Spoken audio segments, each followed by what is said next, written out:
कुछ नहीं कैले तेरा साथे। रास्ता बार उल्टी करके हमरो कपड़ा खराब कैलू और अपनो कपड़ा खराब कैलू।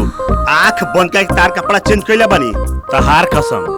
सच कह रहे हो? कसम से। ये बतावा तहार सामान कहाँ बा? उहे गाड़ी में बा।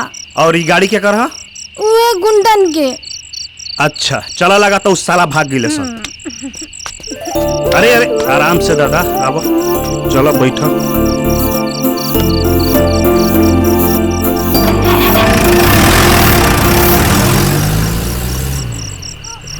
अरे ये क्या हमारा टी शर्टों पे उल्टी कर डालू।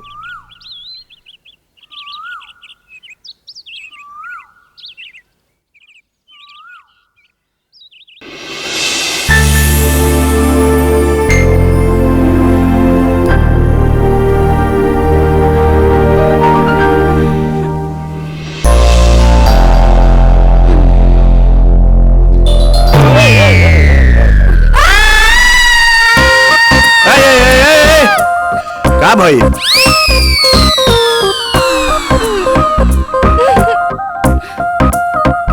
कुछ याद बा? नहीं। क्या हुआ? क्या हुआ? नशा में तो टूल रहलू और पूछा तारू क्या हुआ। ऊ तो कहा कि वही रास्ता से हम घरे जातरनी और तारा के देख लेनी और बचाईनी। एक मिनट।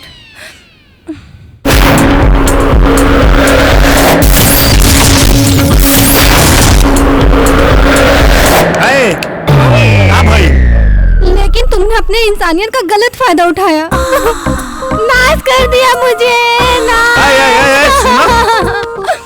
सुना कुछ नहीं कैले तेरा साथे।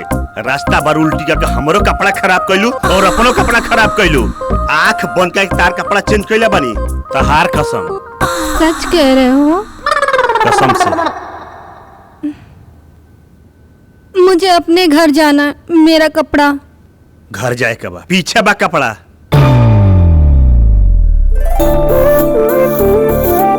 Thank you.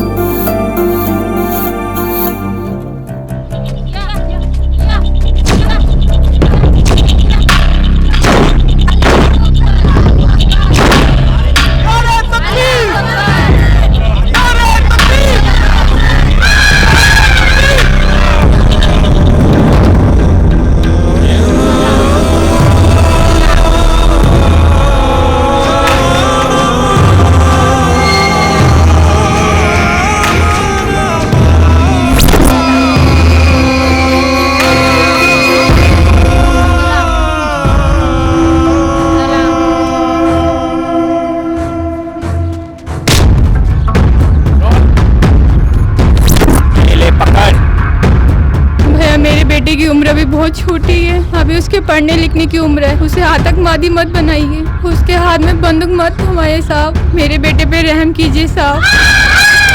छोड़ दीजिए साहब, मेरे बेटे को छोड़ दीजिए। रहम करिए साहब, मेरे बेटे को छोड़ दीजिए। मेरे बच्चे, खुदा की राह पर तू जा रहा है। अपनी कौम के खातिर कुर्बान होने जा रहा है तू। खुदा तुझे जन्नत बख्शेगा। तू अपनी कौम के खातिर क्या कर सकता है? कुर्बानी अपनी दे देंगे। शाबाश।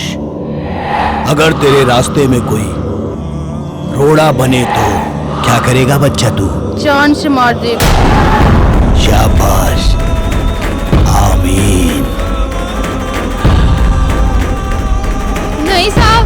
ये कौन है बच्चा? हमार मम्मी। नहीं साहब, छोड़ दो इसे। ये तेरे रास्ते का रोड़ा बन रही है बच्चा।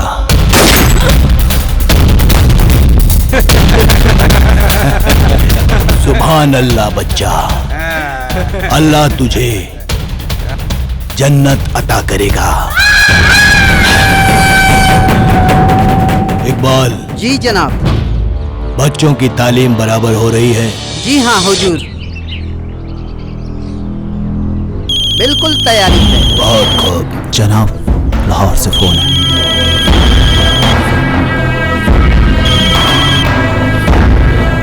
सलाम वालेकुम हाफिज सिद्दीकी मियाँ। वालेकुम अस्सलाम।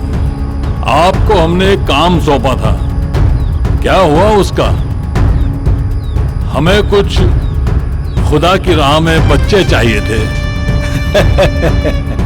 जनाब, बच्चों की तालीम पूरी हो गई है, बहुत जल्द बच्चे मिल जाएंगे आपको। आपसे हमें यही उम्मीद थी। शाबाश। बस रमजान के पाक महीने तक इंतजार कीजिए। अरे जनाब, तब तक हिंदुस्तान में हमारी सरकार भी बन जाएगी। वाह वाह वाह। खुदा हाफिज। खुदा हाफिज। अब्दुल। अम्मी, अरे चांदनी आ गई। अम्मी, अम्मी। आवे में कोनो तकलीफ तो ना भाई? अम्मी, रउआ के अब तक किचन में होके के चाहिए, रउआ यहाँ का करे तनी? बेटा जान, तोहार आवे के दस्तक हमार दिल में सुनाई पड़ल। यही खातिर तोहार इंतजार में यही जगह खड़ा बानी। हमार बच्चा।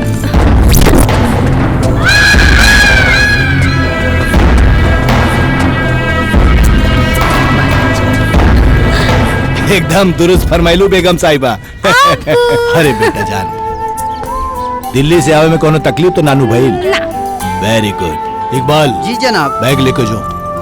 अच्छा बेगम जान, हाँ आज जुम्मा के नमाज हमार बेटा अदा करी, ठीक बानू? हाँ ठीक। और सांझी के हमरा साथे रैली में जाई। हम एक जरूरी काम से जाता नहीं। हाँ सांझी के मिलब। ठीक। ओके ओके। चला, हम तोहरे खातिर बिरयानी बनवले बानी, तो के पसंद बा ना? हाँ, चला।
रैली पहुंचे रघुनाथपुर से सुल्तानपुर, और तो वहीं तक एजे खड़ा बड़े। अरे दद्दू, हाँ? हम तो सपना देखत हमी का? कि रउआ चुनाव जीत गईनी, और सुनी शपथ लेके रउआ मंत्री बन गईनी। ए डिंग डिंग डिंग डिंग डिंग डिंग डिंग डिंग डिंग डिंग डिंग डिंग। चल हमारा नेता कैसा हो, हमारा नेता कैसा हो, जिंदाबाद जिंदाबाद। नारे तकबीर, अल्लाहू अकबर, नारे तकबीर, अल्लाहू अकबर।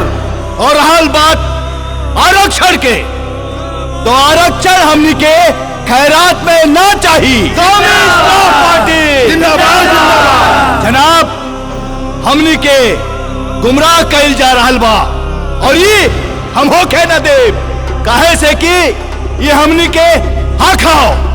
मुख्तार कुरैशी के रहते अपनी कौम खातिर हक के लड़ाई जारी रही।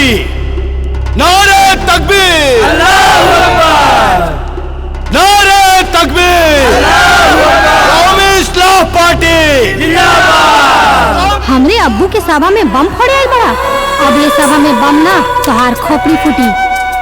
सिवान में अपना काम खातिर एक से एक बजा दे। अरे शांति के माहौल बरपा लो, शांति के। यह कोनो विपक्ष पार्टी के साजिश हो, साजिश। Click on the bell icon to get regular updates from Venus.